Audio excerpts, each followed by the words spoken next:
Right, I'm back at it again, doing some more welding repairs on the Golf.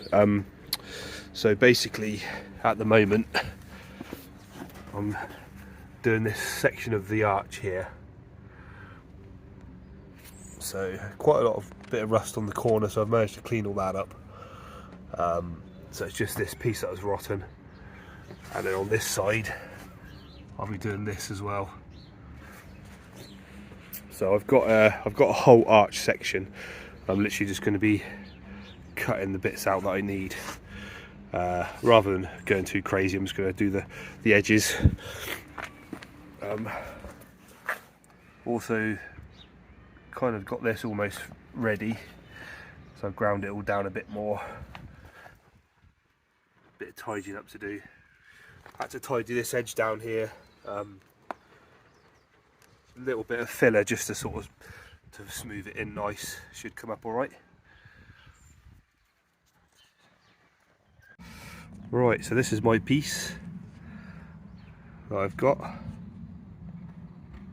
So should weld in quite nicely to cover that piece there, basically. Yeah.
Anyway, I've welded it round.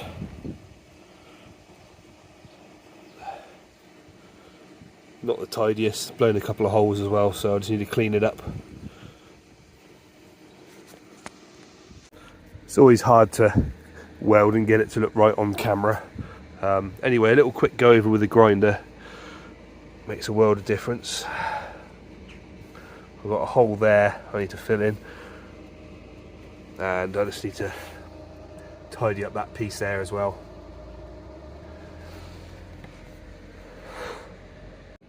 Right, there you go. So gone over it again and touched up the bits that needed touching up and ground it all down.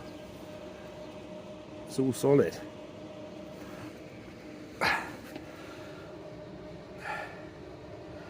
Fresh metal is what we like. There we go.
As you can see there, the rust has gotten into the inner arch as well, so it's going to need a bit of tidying up.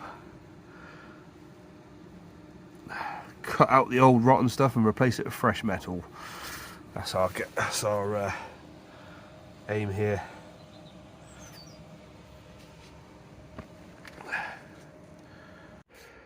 Right, so I've finished welding this piece here and put some seam sealer on it as well, and then this piece here has also been welded and seam sealed, so that's in there. Also had to do a little bit of welding on that inner piece in there, so that's been welded and seam sealed as well. It's a shame because I decided to put some seam sealer on this as well, but it kind of looks a bit rough, but obviously it'll be hidden by the bumper.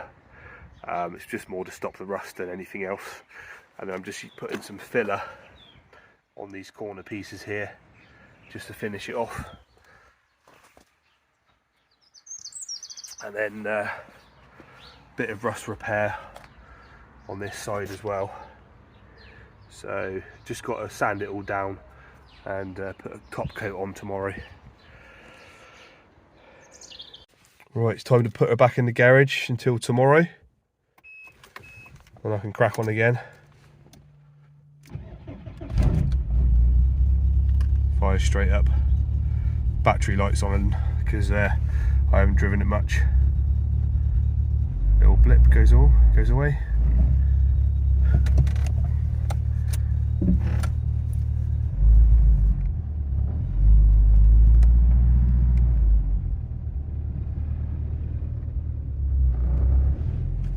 Going to stick her back in the garage, let everything dry. Yeah, it's taken me a while to get to this point.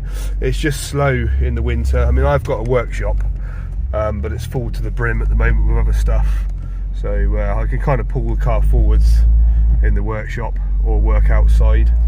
Plus I've just been busy with work as well,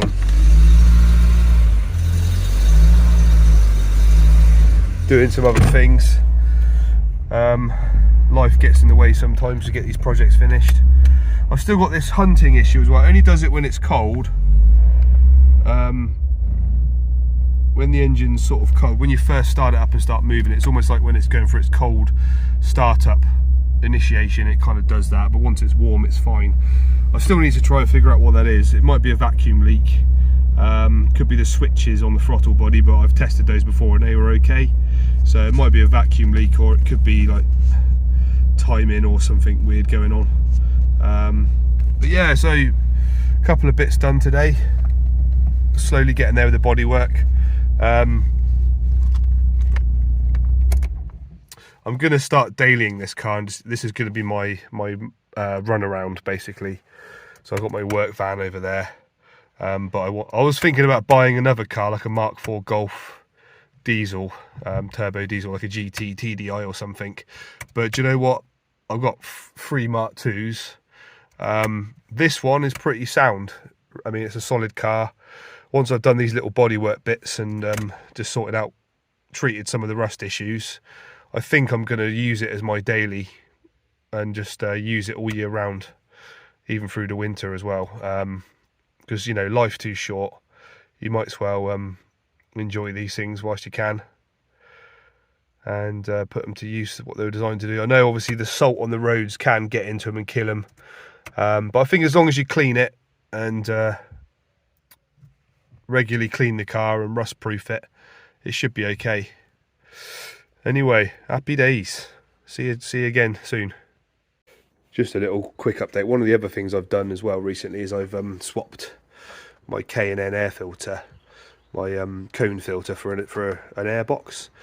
And what I've done, I've ripped the guts out of it, drilled some holes in the side down here, and I've taken the front out and all the trumpet and everything.